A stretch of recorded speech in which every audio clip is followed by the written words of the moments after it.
A discussion I see a lot is the debate whether or not video games are considered art. Now, this is a rather stupid thing to debate, in my opinion. All media can be considered a form of art, whether it be books, movies, music, or games. I mean, the first portion of art's definition is all you really need to see for proof. It's the expression or application of human creative skill and imagination. I mean, the actual art we can see in a museum sometimes is proof enough that there's really no boundaries to the medium that is art. Like, I may not get something, but somebody else might. Maybe modern art is a pretentious money laundering scheme, you know? But please do not ask me, I'm really not the guy for this type of conversation. My ass was the one who got a C in art in high school, so I don't get it. I thought the whole point was trying, but forget it.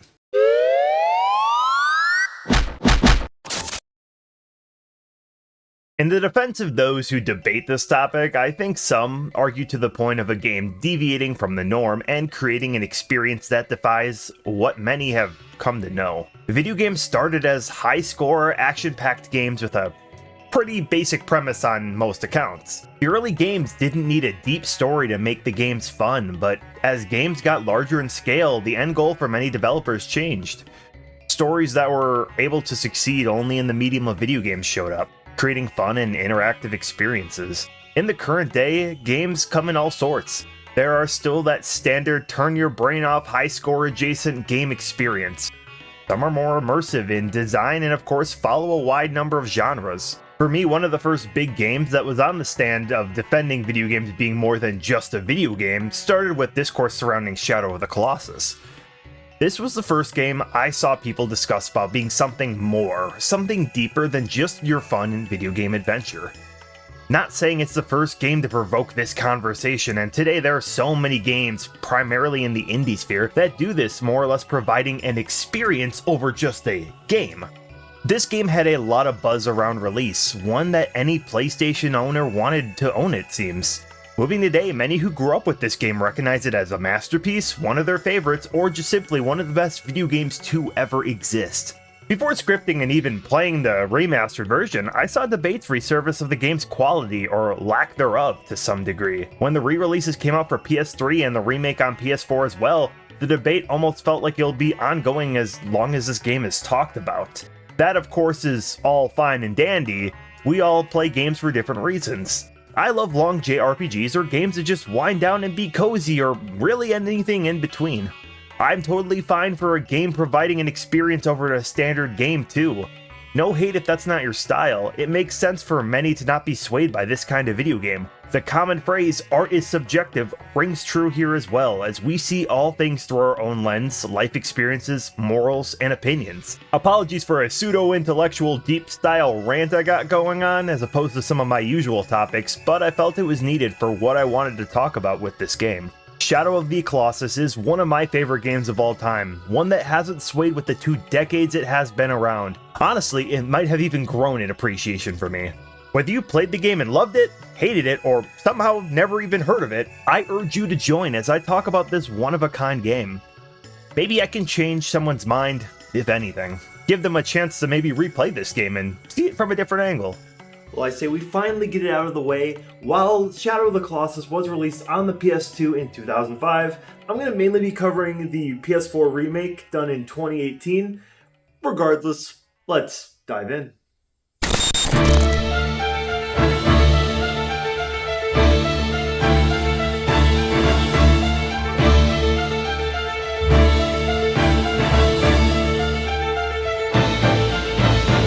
There is quite a hefty amount to discuss when talking about the production of Shadow of the Colossus. First and foremost, let's talk about the development team, Team Ico. The team is comprised of developers at the Sony Computer Entertainment Japanese branch. Leading was Fumito Ueda. The team of Team Ico first created an adventure title called Ico back in 2001. I've not gotten around to playing this game actually, but many regard it as another cult classic, but it would never reach the status that the successor would inevitably bring. Ueda is the developer for a small group of games, only under the Team Ico banner for the most part. He has a unique style to the flow of his games in regards to art and storytelling. Obtuse storytelling is nothing surprising nowadays, it's rather common actually, but his still has a different form of identity. These were Ico, Shadow of the Colossus, The Last Guardian, and a new project in the works at the time of writing. Ueda, with the help and return of producer Kenji Kaito, started making this game as a sequel to Ico. There is a lot in this section that I will admit for time's sake. There was a lot shared on the process of development, which is really cool, including what started as a multiplayer game. It's a good read, and I invite anyone to read it if they're interested in development of video games. We will cut to the chase a bit here, as we have confirmation that it ended up being a prequel to Ico, keeping a similar art direction, although both stories can be played on their own terms. Ueda and the team were ambitious. The size, scope, and progression of their development was seen as unorthodox. Kaito went on record to state that their initial scope was unimplementable. I mean, this was for the PS2, there was a lot more hardware limitations, and they, quote, lost sight of the cardinal rules of game design. This can be seen in the approach to the main meat of the game, the Colossi.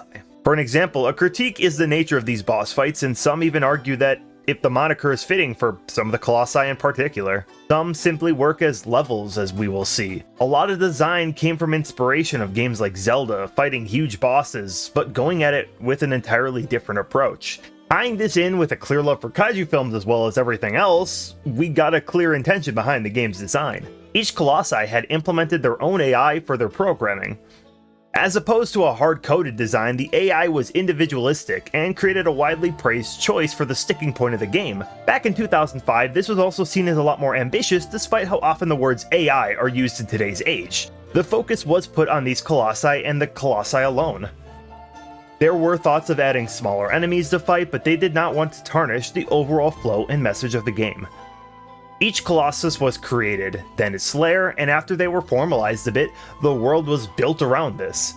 I'm no expert in game design, as I've stated many times on this channel, but it definitely feels a bit backwards to the typical process, even without any knowledge in this. The rather popular talking point is the initial scope being 48 Colossi to fight in this game. As already prefaced, the rough draft was definitely a bit unrealistic. This was cut down rather early by half, going with 24 Colossi for some time. Now, the game released with 16, the last 8 seemingly cut at different points later on. The reasoning was said to focus on less to up the quality of those remaining. 24 is a lot more believable of a scope, and it probably almost got there. A lot is known on many of the cut Colossi. We will get to the cut Colossi a bit later on in the video. I am a big fan of these things. It's been a huge interest in me and my overall just love of this game. But I'll share everything that the internet has more or less compiled over the last 2 decades. Lastly, I want to talk about the video game's composer, Ko Otani. Otani has many roots with anime and film, but was still brought along to have extra flair to the soundtrack along with everything else. Ueda envisioned a composition to that of Hollywood films, and post-release, a fantastic choice. Could not have done it better.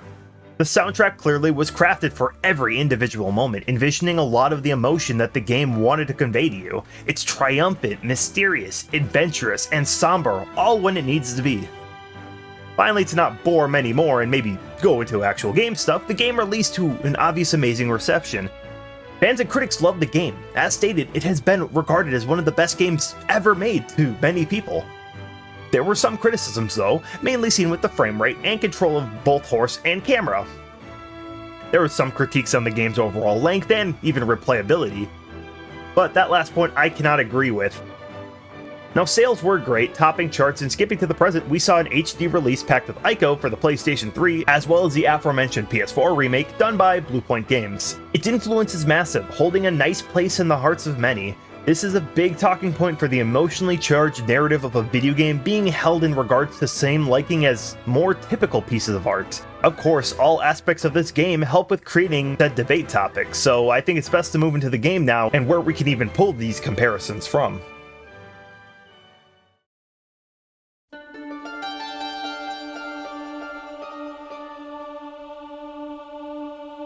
Shadow of the Colossus is presented with minimal story and setup. As opposed to other games in a similar style of storytelling, the game often leaves most up to interpretation. Games like the Souls-like oftentimes present through NPC dialogue and the many item descriptions to get an exact picture. This game doesn't have that. Really, what you see is what you get. Anything not explicitly said is up to environmental design, body language, or really anything nonverbal. A vast landscape is presented before us, and a man and his horse ride through many places across their land. Eventually come across a vast and imposing bridge, taking us to a giant temple in the middle of this abandoned wilderness. Getting to the center of this place, known as the Shrine of Worship, he places his luggage on the altar. It's not so much luggage as it is a person. A young woman lies in an undisturbed sleep. The beginning also held some dialogue stating that the entrance to these lands were forbidden. We of course do not get the full extent right now as to why these lands are, but they're absent of humans and civilization. It is clear that wasn't always the case though. Only flora and some fauna reside along the ruins. A group of shadow men show up to confront our protagonist, known as Wander, but they leave after he brandishes a sword. Sadly, these shadow figures were not put off by the sheer raw power of Wander's aura, but due to the fact that it seems to be a legendary sword he possesses. This point is confirmed by our secondary character, Dorman. Dorman is a figureless voice who speaks to Wander throughout the land, but their home resides in the shrine, seemingly. Wander, of course, has a purpose, that to resurrect the girl he brought with him, known as Mono. The stories from Wander's society speak of the lands at the ends of the earth, where a being who controls the light can resurrect the souls of the dead. Bringing this ancient relic of a sword seems to also play a vital role, as it also is recognized by Dorman immediately. Wander explains of Mono's cursed fate, to which she was sacrificed for. Their relationship isn't really told. Family, lovers, or what have you, but it's clear that she is irreplaceable to Wander. Dorman seemingly mocks the young man, stating how mortals cannot revive those who have passed.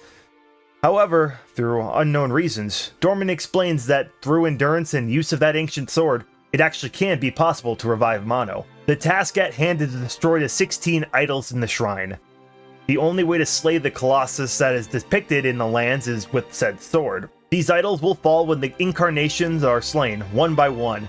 We have not much to go through aside from some vague descriptions from Dorman for each Colossi, and guidance with the sword. The last words of Dorman are interesting as well. Dorman warns a hefty price to be paid for resurrection, to which Wander dismisses without hesitation, saying it doesn't matter. Reluctantly though, Dorman seems to allow the beginning of this supposed trial to take place. That will be your story for the majority of the game, until the end, as well as showing us our gameplay loop. We arrive at the Shrine of Worship, get a wacky haiku from Dorman, and hold out our sword to watch the light gather, and to go there. It is our beacon to the awakened Colossi. The ceiling is not one for idle conversation, and neither is the dead chick. So it is you, these lands, with your companion, Agro the horse. A little lonely for sure, but having a trusted steed to take you around is more than necessary. It will be impossible without her. Our first target, luckily, is not too far, but we get a tutorial of the game's controls as we approach our first Colossus. Backing up to reflect on what we know, it's clear that things are not going to be simple. I mean, the voice itself warns of a hefty price, and I doubt they're talking about Wanderer having to take out a high interest rate loan. Dorman is an interesting character as well. Can be assumed to be a god, their voice is so eerie and omniscient. Clearly there is a reason why Dorman hangs as the sole resident of the Forbidden Lands. The layering is also really cool too. Dorman refers to as a we, and the layers have a distinct man and woman voice interlace.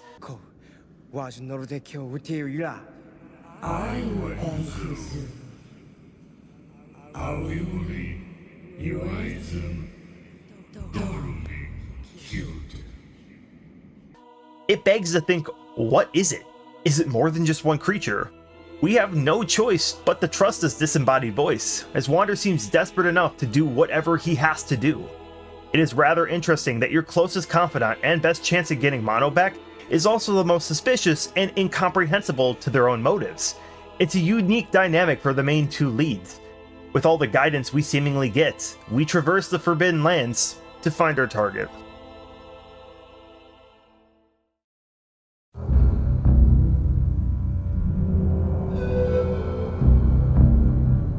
Our world of the Forbidden Lands is open immediately to explore at our own leisure. Aside from a very few select things, the world is available to you given if you can find it or reach it via climbing. As you may have guessed with the information already given, there is not much to do. Open world it may be, it is noticeably empty and void of content. Now, empty open worlds are no fun. So many games do an open world concept terribly, with choosing to chase a trend rather than create a diverse landscape. The Forbidden Lands is not that in its intention. The reasoning B is that these lands are, get this, forbidden. Clearly, there isn't side quests from NPCs, and it would also be a tonal whiplash for Dorman to just go, "Also, Wander, do you mind picking up 3 iron ingots for me in the southern mountain range? Thanks." The lack of enemies was also a choice, as I mentioned earlier, due to the team wanting to preserve the overall message, nature, and intentions the team set out to make. No levels to gain or stuff to that nature. Aside from our Colossi, we have 3 collectibles if we really want to be nitpicky. First up is debatable, but it's the mini prayer shrines. These are your rest stops, healing, and save points. The original had you manually save at each of these, and the remake lets you do that anywhere, just juts you out to the last one used upon death. Around these shrines you may find lizards with glowing tails. They sometimes are incredibly annoying to catch. Scratch that, most of the time incredibly annoying to catch. But slashing them or popping an arrow at one will get you the tail, upping your stamina by a very small percent. There are not only found near shrines, but each shrine has 1 lizard, so it's nice to look for in that way. Another collectible is the fruit of some trees. There are some trees that bear fruit and can be shot down for a similar boost to your health. They vary in shape, but once you recognize a tree, it's very easy to point out which ones they are from afar. And that is the extent, aside from finding said Colossi. These upgrades are not needed at all. I moved right past the actual game, but you and your horse will set out, raise the sword to get a general direction to travel, and move towards it. Luckily, as I said, the first Colossus is straight south of the Shrine of Worship, making it a quick jaunt with aggro. The canyon where our target resides is at the top of this cliff, giving us our much needed climbing controls. It teaches you the basics while getting you to the top. I like it, as it's a rather naturally ingrained tutorial right before the boss. It's a bit wonky to get used to. You will soon learn of Wander's odd weight to some of his movement. It really feels like Wander flies around more than a drunk college student coming from a frat house. It is a process you have to get used to for sure, but it's needed because you're going to need all that experience very, very soon. At the top of the canyon lies our first fight. So butting in and getting this point out of the way, there is not necessarily names, aside from development names or just being simply named the order of the Colossi for each of their names. For some time, a long-running assumed post was seemingly the canon names for each Colossi. This has been debunked, but many still refer to these as the fan-given names.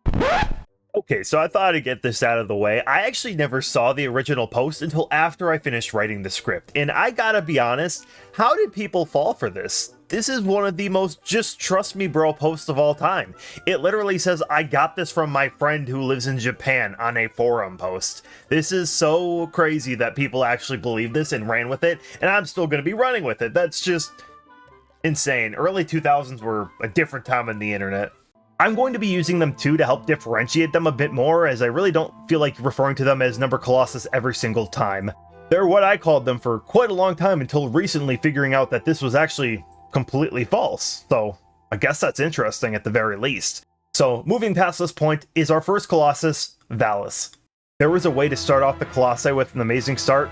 Well, it's here, in Valus. His size is not the biggest, spoiler alert, and his battle is also rather easy, spoiler alert part 2, especially when you know how to beat him. This hulking mass wanders aimlessly and is such an imposing first impression of the trials we face. Of course, anyone who's played the game knows that this is not the largest creature we will have to scale by far. He's actually one of the shortest, but to a first-time player, this seems like such a massive undertaking. You get your introduction to weapons by using your sword or arrows. Arrows have use, but you will need to use the sword to kill off Colossi. Arrows are more for puzzling and grabbing the attention of Colossi, as we will come to see. Getting close and not grabbing his attention shows a clear amount of fur on Valus's leg. Dorman also gives a pointer to use the sword's light to find the weak spots. Aiming it will show where it will be. For Valus, it's on his head. When we close to a weak spot and your sword drawn, the sigils will glow in immense light, saying, "Stab here," more or less. Right away, we also see weak spots that aren't vitals, marked by this bluish scar on his calf. Slicing his calf drops him down so you can climb up the very obvious platforms to the head. They obviously jut out to show that the Colossi can usually be scaled. You will soon learn of the last mechanic when in combat with the Colossus. Stamina usage is important to keep an eye on at all times. When holding on to something, you will constantly drain your stamina meter, and when out, you will drop from exhaustion. This is important to properly manage for Valus and his ilk as well, as one could assume the Colossi will not just let you kill them. His club can deal a bunch of damage to you on the ground, but it's kinda hard to hit you if your scaling is back. Valus shakes around violently, trying to throw you off. You will need to hold on to not fall, but watch stamina to repeat the process over and over again. Returning to the said unorthodox movement, I see some complaints and even totally relate, but its physics really work here with the feeling of scaling a monument. You are sometimes dozens of meters off the ground, swaying with the wind, only holding onto a couple hair follicles of this shadow demon. The gravity of fighting a Colossus hits you really hard here, as you feel Wander holding on for dear life. Getting to the sigil as you hold onto the hair and pull back your sword, holding it for a second or two gives you more power to the stab and more health taken out of the health bar. Once stabbed to death, Alice finally falls and victory against the first boss is ours. A memorable and fantastic introduction, if not very easy and pretty short if you know the process. The footage I'm sure shows as this has most likely been looped a few times, but I think it's a great first fight. While I'm skipping over the music for some time being, I do want to mention the death of each beast. The somber shot of the Colossus falling to the ground, the musical piece playing, is intentionally made to be that moment of reflection. Whatever the reasoning is, we did just take the life of this creature we knew nothing about.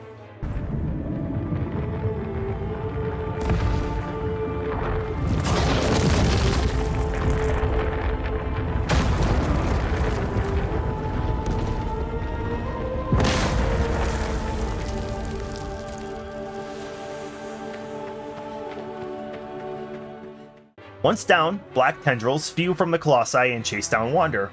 You cannot avoid these ever, and once inside you, Wander gets knocked out. A shining light is all that's seen until you're awake.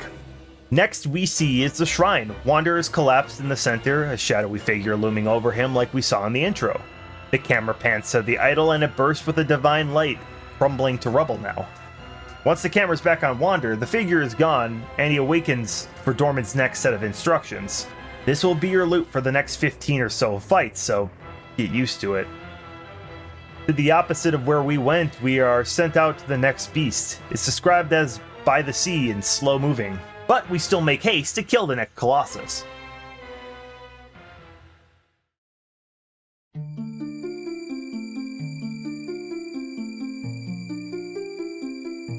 Down a small ramp to a nearby body of water is our next location, extremely close to the shrine.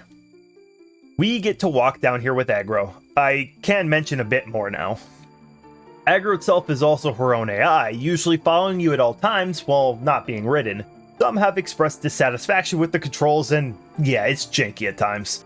Mainly when combining with the camera moves around a lot, but I understand it has to be dynamic with this type of game, as well as just trying to keep a cinematic approach, I feel. The two together kinda just gets cumbersome, and it's a large majority of travel that it affects, an unfortunate staying feature of the remakes. In open fields, there's no problem, but when navigating caves or tight forests, it becomes a chore. Aggro does come down to when called to, of course. I always appreciate the differences in Wander's voice when calling. If nearby, he is calm and quiet. If Aggro is a bit farther away, Wander shouts for Aggro. If outside shouting distance, Wander whistles for his horse. Aggro! Aggro! Whistling could also be a tool to lure Colossi in future fights too, which is kinda neat as well. Finally, the last shout might be less seen, but is great during battles. The frantic screaming of Wander for his companion is just great.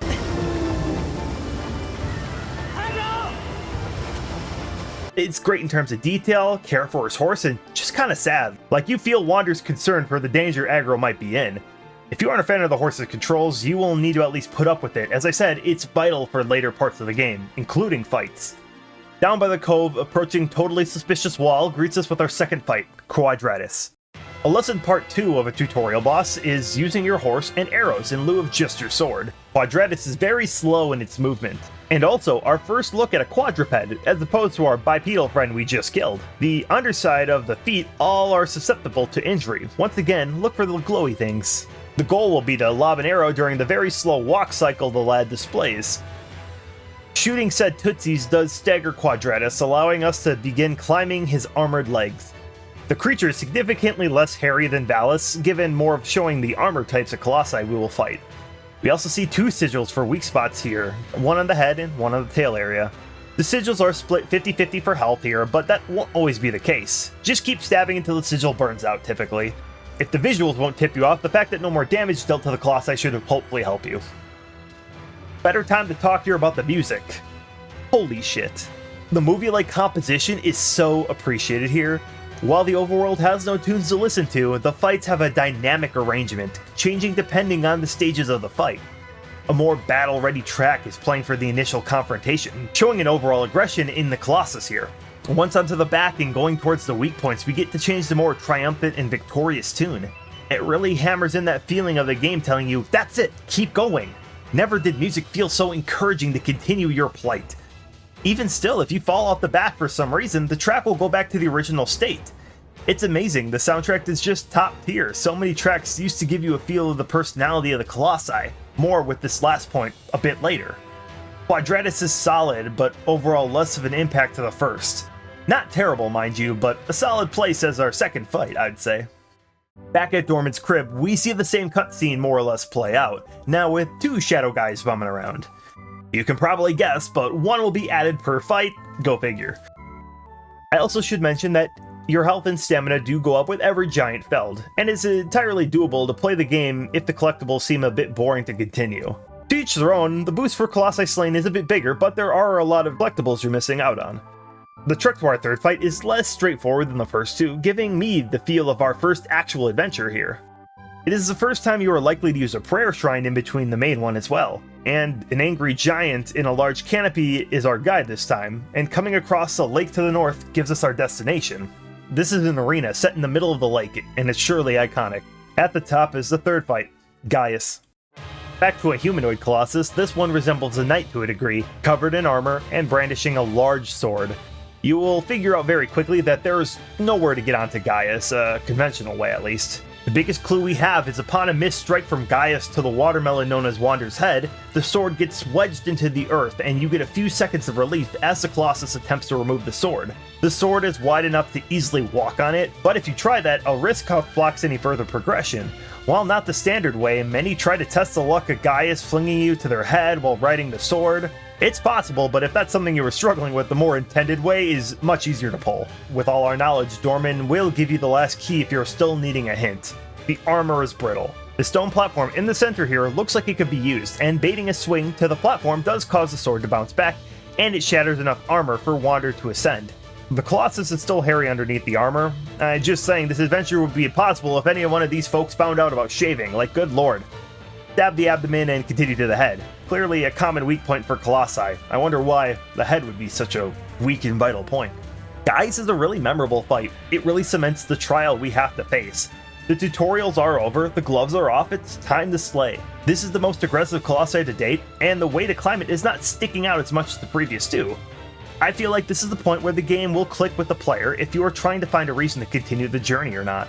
It's an excellent fight and truly one of the best in the game. I love it. The tools of this game are pretty much hereby learned, and we now have to continue forth. 13 fights to go. Let's continue, but faster. We got some ground to cover. Next up is Phaedra, a horse giraffe creature in a grassy alcove. Before running up to the fight, you see a sort of burial mound type tunnel system, something we will need to get used to when coming up on our opponent. Phaedra will be difficult to climb onto as well. Using the environment to our advantage again, we can trick the Colossus into checking the most recent entrance of the mound it just saw us go into. If successful, it will try to get a better look, climbing up on its butt flap of all things. Pretty simple from here, one spot on the head. Honestly, while design-wise is neat, its fight is the weakest to date, being annoying to bait the creature into getting pretty low. Some fights will work well when utilizing the environment, the other fuck around like Phaedra, causing unneeded time waste. Not super covered, but post-game does have extra modes, including time attack. While a fun idea and stuff I've dabbled with, I dread to try to fight and perfect some of the more janky AI Colossi, like this one. Our fifth fight here is similar to the third, in the sense that it sets a standard. Across a vast misty lake is our fifth Colossus, Avian. Our first flying fight, this bird peacefully soars the skies and doesn't really seem interested in you. It's our first example of a Colossi not being outwardly hostile to your presence. This time, we will throw the first stone, or arrow. Shooting the bird will piss it off and it will fly on you from its perch. That light bulb moment that occurs to you the first time you fight this bird, oh lord, immaculate. It flies at you after shooting an arrow, and as it closes in, you see the wing, you see the fur, and you just know what you gotta do. The jump to Avian is such a sick moment, and while maybe not the same impact to one watching, but fighting this Colossus is such a treat and one of the best moments in the game. Our first fight with 3 sigils to strike as well, both on the wings and one to the end of the tail. Avian picks up speed and feeling of soaring over the lake is so damn exhilarating. It demands you to be daring. Parts of the wings have no fur, needing you to lock in once the shaking stops. Not only is the music cinematic, everything about this is cinematic. It really feels like a set piece in a movie. It's so damn cool. Back to this dynamic music, we have a very ambient and peaceful track as our opener, once again reflecting the passive nature of Avian. Also, I shall bring up the song that is played once on the back of them. This one is A Despair-Filled Farewell. It's played for a few, but this is the first time we hear it, and I mean, just listen to this.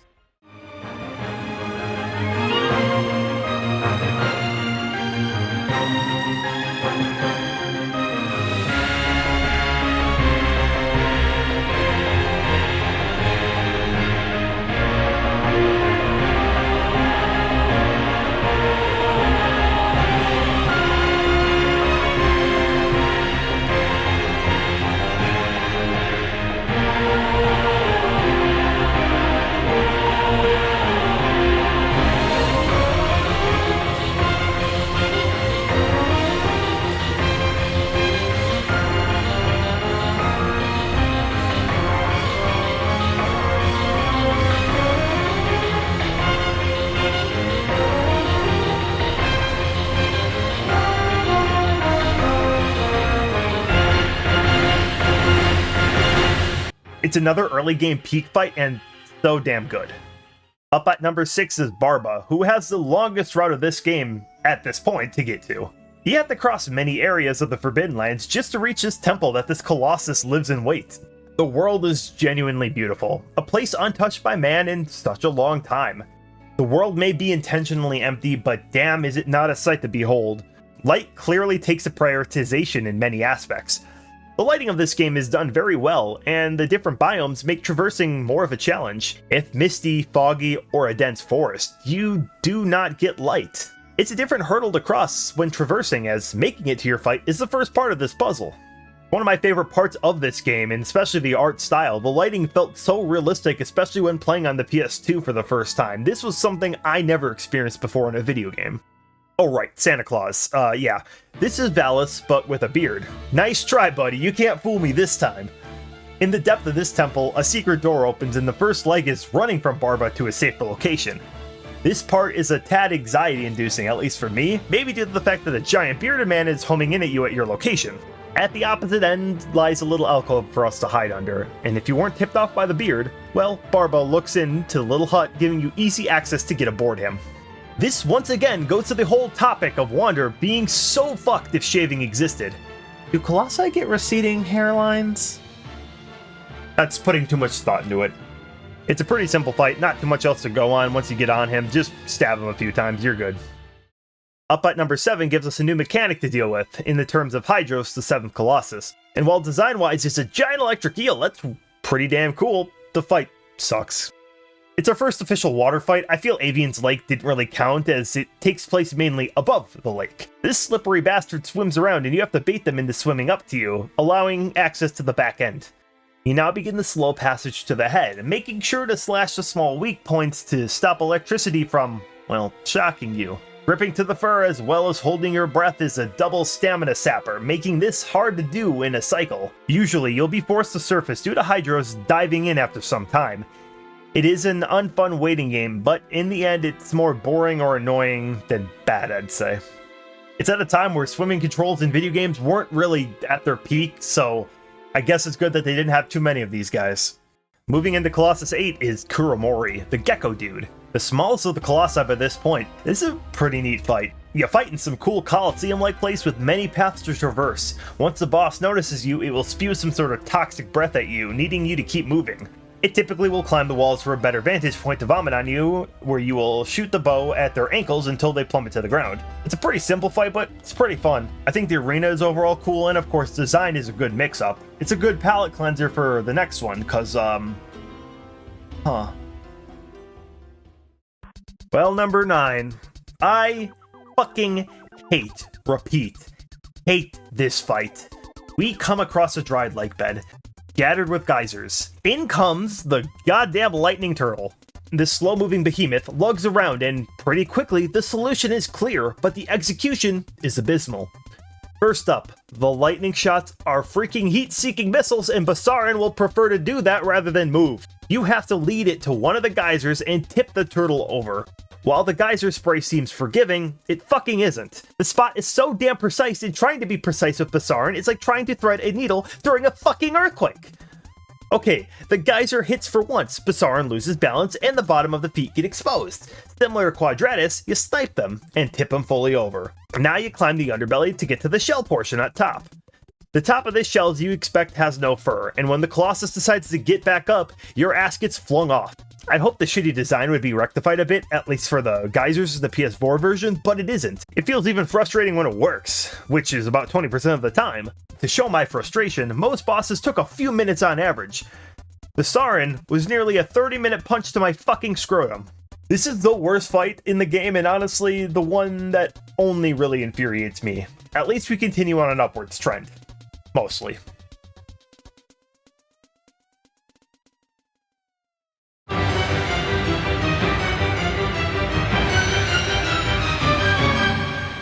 We get to the 10th Colossus, and you feel like you've seen most of what the game offers, and now you gotta clean up the back half. Dirge, our next opponent, is one that feels much different than their brethren. We get to an underground sand dune where this monstrous sand serpent chases you down. First up, Aggro has her time to shine here as she is required to beat Dirge. While we have seen passive Colossi, angry when provoked type, Dirge is the first outwardly hostile Colossus. Not the biggest fight, but the feeling of being prey here is real as they close in on you with intense speed. You run away on Aggro and shoot some arrows into the eyes of Dirge. This makes them freak out and hit their head on a wall. Run up and stab the back while it's struck. It is very memorable for me as it's the first one to really strike a sense of fear into you, at least for me it did. Its attacks do so much damage, you and your horse do not feel safe. Please do not eat Aggro.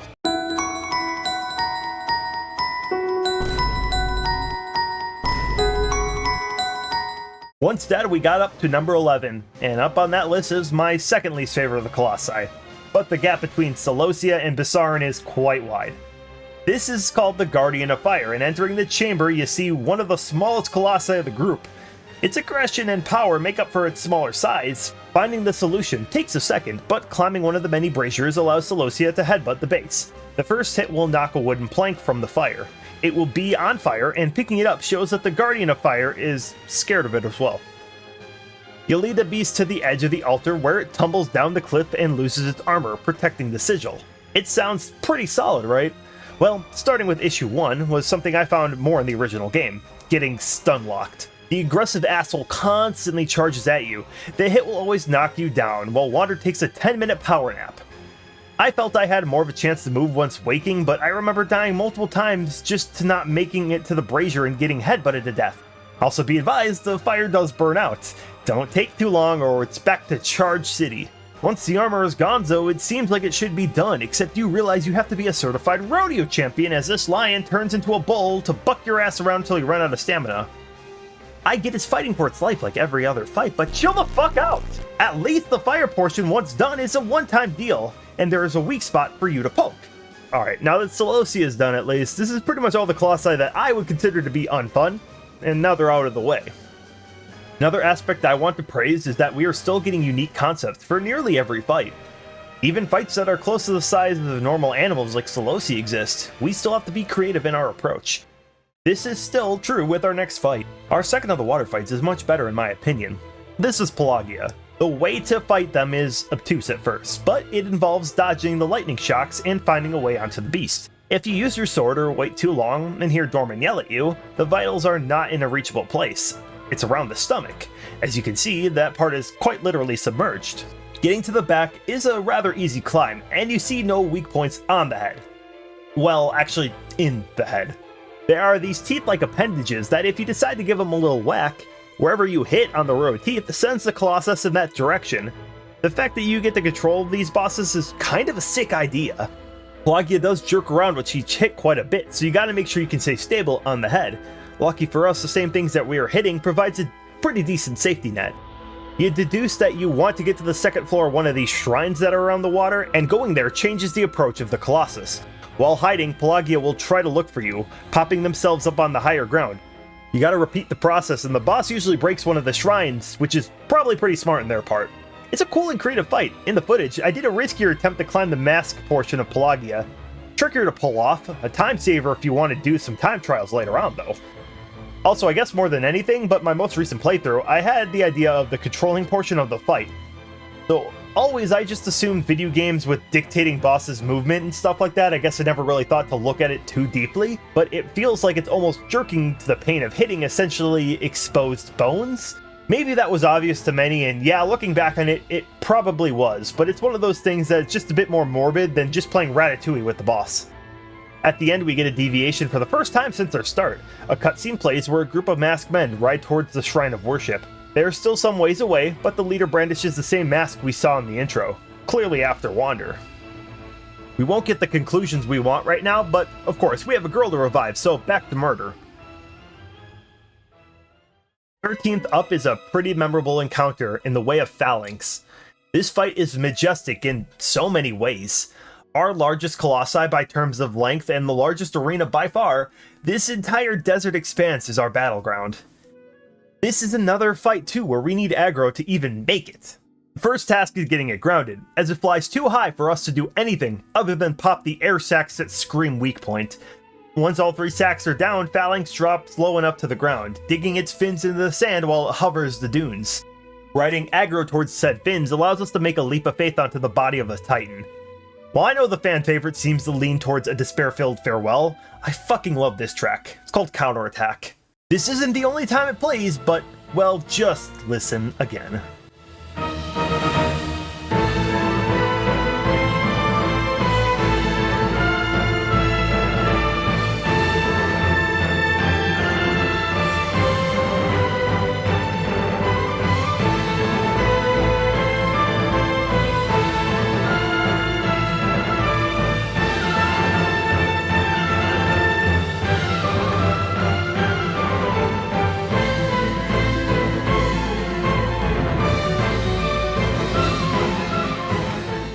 Running down the body of the serpent has us hit multiple weak points and hold on as it corkscrews through the air.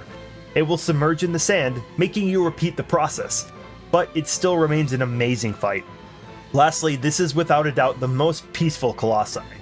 I mean, it quite literally is docile and does not attack at all. It tries to shake you, yes, but you will not die unless gravity takes a swing. It does bring into the question about the Colossi we kill in the first place. Yeah, some like Celosia and Dirge are predatory by nature. Others won't attack until provoked, or simply not at all. It might be easy for some to single out, but these maybe aren't exactly the demons that we were led to believe in the beginning. I mean, young Josh wouldn't read the story as much, but looking on the outside, it looks like some monster-slaying joyride. Subversion or not, I wonder when that moment hit for many players before the release. Looking at all the marketing and then getting the actual experience, I felt like it might have been a totally different experience for somebody who had a little bit more mental capacity than somebody my age at the time. With that said, there's 3 left to take on now as we head for a ruined city. This is Cenobia, and it looks like we didn't kill Celosia. Yeah, even the fan names are similar. Of course, there are differences in design of the Colossi themselves and the fight. The other difference is that Cenobia is actually a fun fight. This is another aggressive Andy and will do similar headbutts to you. There is a lot more place to hide and take cover. The canals and the ruins and the many rubbles to hop on will definitely tip you off a bit. That will most likely be where you take water to avoid direct contact with a missile. Another armored beast and no conventionally placed cliffs for an easy break. We have to think on the fly, while the comments of the lust for destruction from Dorman and the already collapsed pillars can give you a good enough hint as any to test some theories out. You keep the high ground as you make for another pillar. By this point, Cenobia has probably already shook a lot of the platforms you have been using, and 2 hits the pillar and collapses it, leading you further down. It's a light bulb moment for me that occurs, and what makes me love this boss is where you know what you gotta do, but have no idea where you are fully going. The constant hopping around and prodding the boss is extremely fun. It's a great arena to fight, and it's a perfect blend of excitement and anxiety to not become roadkill. Special note in the city, it's definitely one of my favorite locations in the game. It's just a cool looking place to be. Finally, Wander finds himself back into the starting area of the city, and climbing back to the door causes the boss to break through ground. This time, a giant boulder knocks the armor loose. The same follows where we finally get to strike this being. While it is the same size as Celosia, the bucking is so much less frequent, and maybe the more enclosed room you are now in makes you fly around a lot less, but this is easily one of my favorite fights in the game. Just using everything at this point from your knowledge for one of these bosses, it was truly an exhilarating experience, even if it is technically the smallest of the fights. We move on to our penultimate fight, another abandoned city, overlooking a ravine. After killing Ballas and their grandparent Barba, we get the distant relative of Argus, the 15th Colossus. Similar to the last fight we just did, but now with a larger size, stiff, and humanoid appearance, we have to use the city around to our advantage. Since our guy only knows one attack and it stomps around for the most part, you know you have to get up to higher ground, and our search begins for that.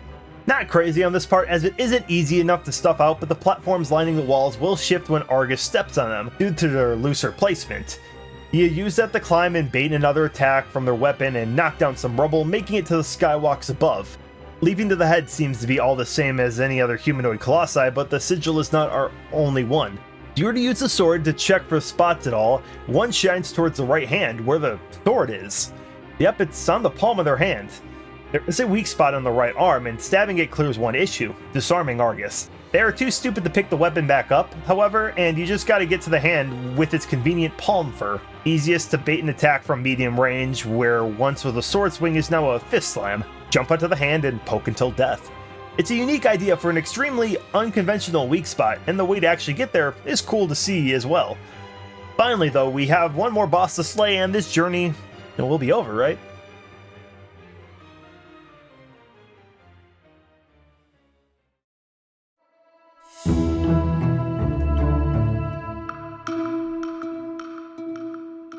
Time to break some immersion for y'all as I head back to the Colossi mentioning near the beginning. I wanted to introduce game mechanics, the world, the story before getting into some of these. They have varying levels of detail about some of the fights, and early in development, the goalposts were moved from 48 to 24. At some point later in development, I'd assume it got cut down to about 20, then we finally see the last 4 get cut. How we know this is through the art book, developer interviews, and some in-game models we can see that were cut. Some of the work was clearly done on unused bosses, nothing out of the ordinary for game development. For a multitude of reasons, we have over a dozen or so cut colossi that range on info about all of these folk. I'll talk about some of the main ones here. Before all of this as well, huge shout out to the few things in particular. First up, a lot of the information is compiled on wikis dedicated to this, like the Team Ico wiki. This is a compilation of data gathered by many, but respective Nomad Colossus. He's a well-respected member of the community who has spent their time online with videos and a whole blog laying out all the details of this game, from beta to unreleased or in-game secrets. They had a popular speculation on cut bosses, and their work into data mining has gone a long way since the online community understanding so many ins and outs of the game. Second one I wanted to give a special shout out to is the team working on Beyond the Forbidden Lands. It's a fan-made mode dedicated to re-implementing some of the main 8 bosses that were cut from the game. As of now, they are still in the process of creating, so go show some love and support. Seriously, this would be a freaking dream to play eventually. I am so beyond stoked. Please, keep going, guys. The first section are the ones we see closest to making the cut. This is due to the game files having adaptive volume controls for set 21 bosses. The 16 that made it in, of course, and these specific cut 5. The adaptive music is more or less the coding and defined lines for when the music picks up or slows down during the many stages of the fights. One of the more interesting for me is Sirius, a boar-type Colossus that shows many similar traits to 11 and 14. It has similar aggression and size as well as attacks. Many of its animations people were able to load into the models of the 14th Colossus, as a lot of the code rested there. Unlike many others, map speculation is a thing at times on to where these could be. Sirius remains as one of the more concrete, as their area can be accessed upon with ease. There is a Stonehenge-like object in the southern fields that serves little to no purpose. Due to the design and art book, the idea to fight this colossi was to avoid chase with aggro and to lure the boar onto the rocks. It seemed to have less armor, and the only real struggle was to stop it from moving. It seems as if the team struggled for this whole idea to come to fruition. Maybe why some assets still remained is they spent a lot of time trying to get it to work. But either way, I really like how the whole fight can be more or less envisioned here by just kind of being at the arena. Would have been a cool idea. One of the sickest designs I lament being cut is Devil. From Ueda, this would have been the smallest colossi, standing at around 4 to 5 meters tall. While some of the arena was cut, Quadrant D2 was supposed to be the battle arena. The whole process was shooting the winged demon down and avoiding strikes by hiding in the grass. This would allow you to get onto the back and go for the kill. This is a really cool idea to it, not really seeing much stealth into the game proper. Most Colossi seem to be locked into your location at all times. There is no stated reason for the exclusion of this gargoyle. Maybe it drew an unlucky straw, but the design, battle, and the personalized statue made it clear that it made it near completion. Another sick concept not making the cut is Phoenix. As you could guess, this was an avian type covered in fire. The concept of killing it was to find a way to plunge it into the lake, dousing the flames and going in for a sigil kill. With the screenshots on the ground and the general model, you would most likely have to avoid with aggro and make it to the parts of the body that weren't on fire, around the legs. After getting it airborne, you knock it into a lake. The spot was allegedly I-4, called the crater, but not much of the field still exists. Man, I love the whole Colossi that made it, but this sounds so goddamn cool. The reasoning is not clear either. It sounds like maybe the arena was too large to implement, as some nearby places have similar textures to the crater field, but I'm hoping for a rebirth here more than ever. Another flyer, Rock, is a bird that has a resemblance to a frilled lizard. Also similar is the way its flying ass is fought, that being similar to 13, where you chase down the bird on horseback. This has a special privilege to be the cut boss with some old footage to back it up. Ueda stated the collision detection was one of the main reasons this was taken off. Its battle would have been a beta version of the area where you find the 6th Colossus, and I would have assumed needed a very large and open arena to fight. The 8th Colossus had the developer name of Yamori B. I'm sure you could see the idea here with Yamori A. Similar in shape and design would have been a very similar concept to the 8th, but a strategy of jumping onto its back while it's climbing the walls was here. As it's a part of the 5 who had the adaptive volume controls, it held longer than the others. Probably due to its similarities to the 8th was it cut, but also its assumed location being around the B3 area of the map was more or less obliterated. The overall map size shrunk down, and that may have sent ones to the outer edge to get booted first, if I'm guessing. Sharing some similar size and shape, the Griffin has some designs that overlapped already established bosses. A pretty striking design with the cool decorative wings, its process would have been a larger version of the 11th Colossus. The art book explains the fire weakness here as well, most likely something similar to breaking off the armor, I'd assume. As the model is less finished than others, it was cut a bit earlier, maybe since the battle played more or less similar to Celosia, or maybe for some other reason we have no knowledge of. As I think Celosia kinda sucks, it's probably for the best that we didn't get a mechanical carbon copy. One that has a very cool concept but not much going in the way of detail is Saru. This held the design of an orangutan-like thing, and the common consensus was that the boss had plans to hang from stalactites in a cavernous area. Wander would shoot down Saru in some form and climb to hit the sigils. With the lack of in-game data and other relating details, it was clear that this was an early cut in development, but one I think has a cool idea that could be implemented. Probably not a coincidence that a lot of unique shaped Colossi did not make the final cut. Probably could not work out all the proper details with this. Speaking of unique designs, this is one of the most missed potential bosses in my opinion. Its concept seems wicked. The spider was a 6-legged tower, and the idea was to first drag it out to land from its water base, and then use aggro to attack the legs. Each leg has a small weak point, and after enough were toppled, the Colossus would drop and be able to be climbed. There was a decent amount of comments related to the spider. Ueda stated the way to fight in an interview and explained how the concept was great in theory, but difficult in practice. I understand having difficulties trying to hit the legs of horseback, and did to work correctly, of course. Seems to be a common trend in the cut ones how the idea is sound, but mechanically fell flat. One thing that makes me scratch my head is that Ueda stated he wanted an elegant way of taking it down, and the spider wasn't able to match that. Now, elegance in the Colossi is definitely real. Some of them pretty much have it in spades. But the comparison was motherfucking Basarin the 9th. The least elegant lightning bastard should not be the baseline comparison to an elegant Colossi. If all that was the deciding factor was truly less elegance, I would have taken out Daddy of the long-legged variety instead of Dreadnought's rejected cousin. The last one I will talk about in this section is Worm. While not the only serpentine Colossus in the roster, it stands out being more insectoid in the head, lacking the eyes, the other facial similarities to most of the other gang. A lot of rumors spread around development, mainly because there was simply very little of actual truth to this. One I remembered hearing was along the lines of the boss being way too difficult in practice, as the weak point was allegedly inside the mouth, and Wander would have to do a leap of faith and strike before being eaten. This was seemingly one of many debunked rumors, as little speculation led to a lot of misinformation.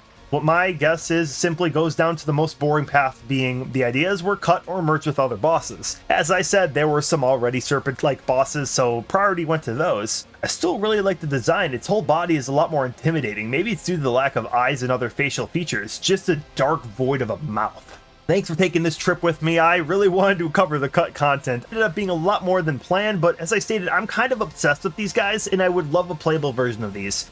While conceptually and thematically, making a direct sequel and fighting the Colossi mechanic makes absolutely no logical sense. I selfishly want it for the cool ideas that were left on the cutting room floor. Check out the links I will put in below as well. There is a lot more I omitted due to time, and if you have the urge, go check them out and show them support if you can. I'll try to link everything in the description below. While we are done talking about ghosts, I need to focus on our final objective and get back to the mood setting. Let's get to the 16th Colossus.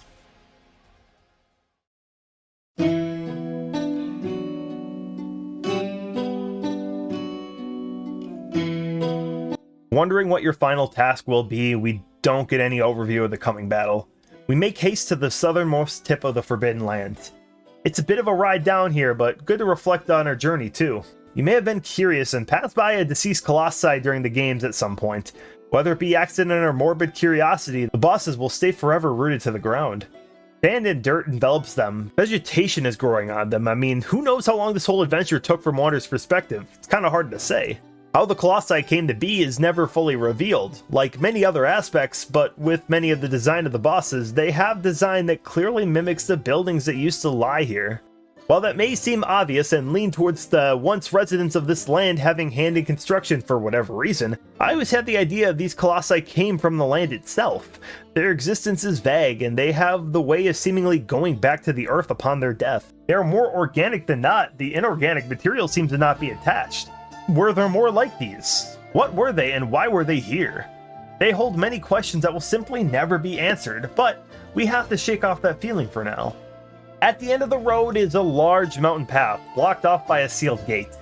This was a place inaccessible until now, and raising the sword to the crest opens our last path to climb. We get a final shrine in the shaded ridges. Save and prepare. The platform that houses the Colossus is a broken bridge, isolated from us. The jump is too far and the path is too unstable. We should be able to make it with aggro though.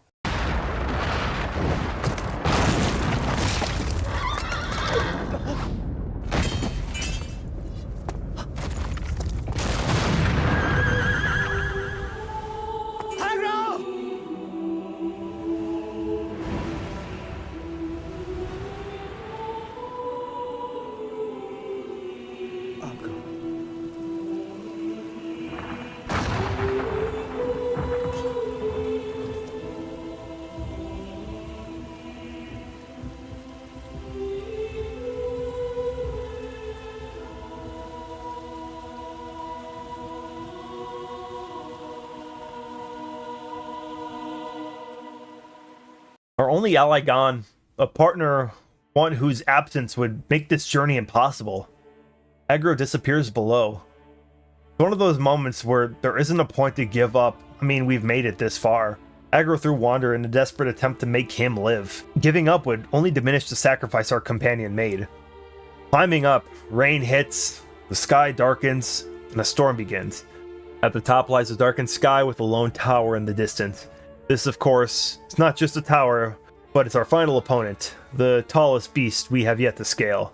This is the 16th Colossus, Malice. Malice does nothing, save from raising their hand. A few fiery bracelets will help make shape of this beast. A few steps in and missiles fire at intense speed. The shock will knock you down if they weren't hit directly, as these shots are powerful, and it's impossible to do a frontal approach. Of course, there are some nearby palisades to take cover from, along with a tunnel to drop into. The first leg of this fight is navigating the maze as you take your assault to Malice. It's eerie and they make no sound, saving for the firing of missiles. Malice always knows where you are, just moving its head, watching and waiting. The boss is rooted to the ground, yet still is one of the most intimidating presences we see in the entire game. I should give you a listen to the track playing, Demise of the Ritual. It plays throughout the entire encounter. It's dark, somber, perfect for the mood, and yeah, this is the only boss with no dynamic changing track. And it's fucking brilliant for that.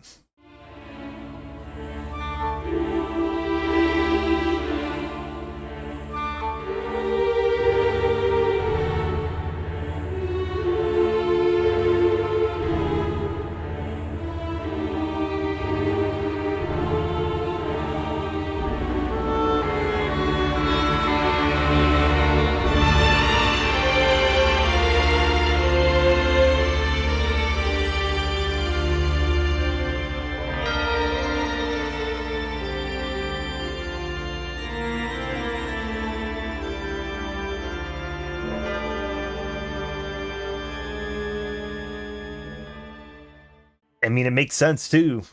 There's no triumph in anything. Once you inevitably get to Malice and climb them, it's just nothing. After some running, dodging, and climbing, we make it to the feet of the Colossus. The projectiles are no longer a threat, but of course climbing it will still be a challenge. The skirt at the bottom is not too bad, but there's a lot of hopping around and making it to the head. Many weak points lie, Wanderer able to stab where Malice winces in pain, but we use that to jump between the arms.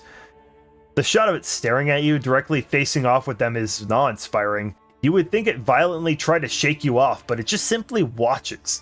On the top of the head is the lone weak point. By now it's already over. You just gotta finish what you started. With the death of our 16th foe, we seemingly did it. But if not one could already tell, this story was never going to have a happy ending.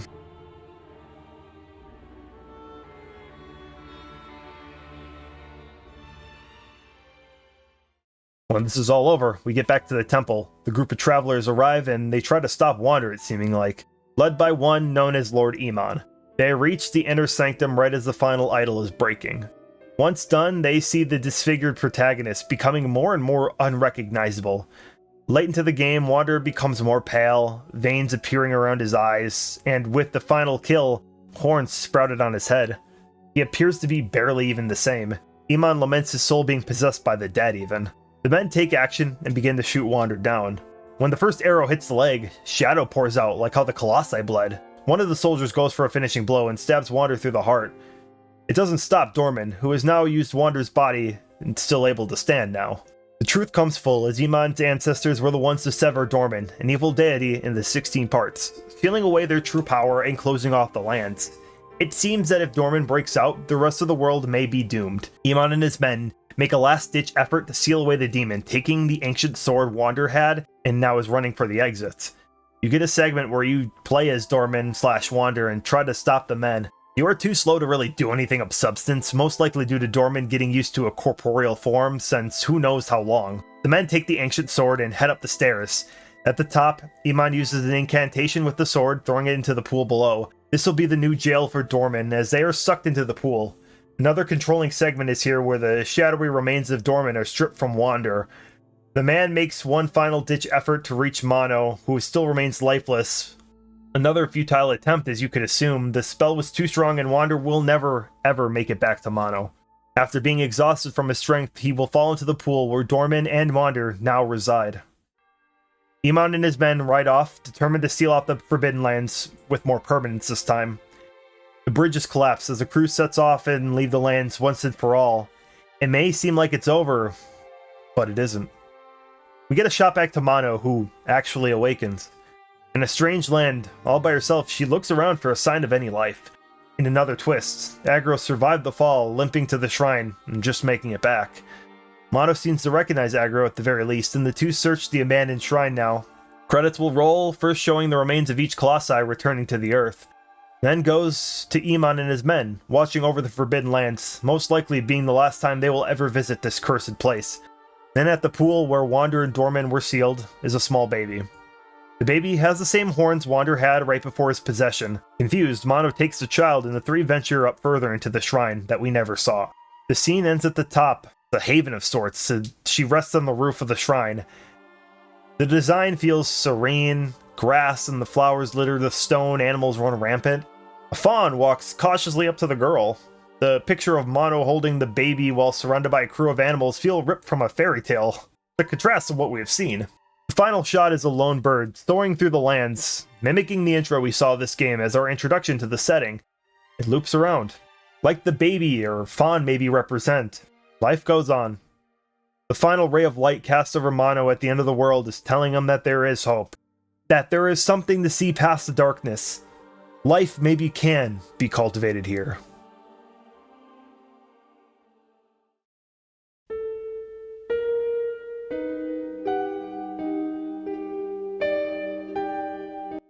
As a kid, I disliked the ending, probably due to the sad nature and feeling a sense of duped as our reward for the game. I think it has an emotional impact that hits hard, of course, but child thoughts are usually happy end equals good. This story is one that often mirrors classic fables, as they're always attributed with a moral being told. Oftentimes, the protagonist, too, is a schemer and gets their so-called just desserts. Wander was a doomed man. He came to this land to revive a dead girl, a task that should be impossible. This broke many rules of his society and led to near calamitous outcome. Yeah, many could look at Wander's actions and say that's what you deserve. And they're not wrong. The details are left ambiguous, but in a way that has me ponder this ending over and over again. My most recent time had me contemplating this adventure as a whole. The naming Shadow of the Colossus even. It doesn't take a literary master to see a double meaning. The one I myself thought of was a clear, shadowy beast. The Colossi, covered in black fur, muted and lifeless rocky exterior and all that stuff.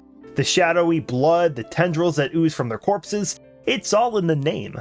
The other side, though, is the player, stuck in the literal shadow of the Colossus in front of him. It's a good name. It's a clever name, too.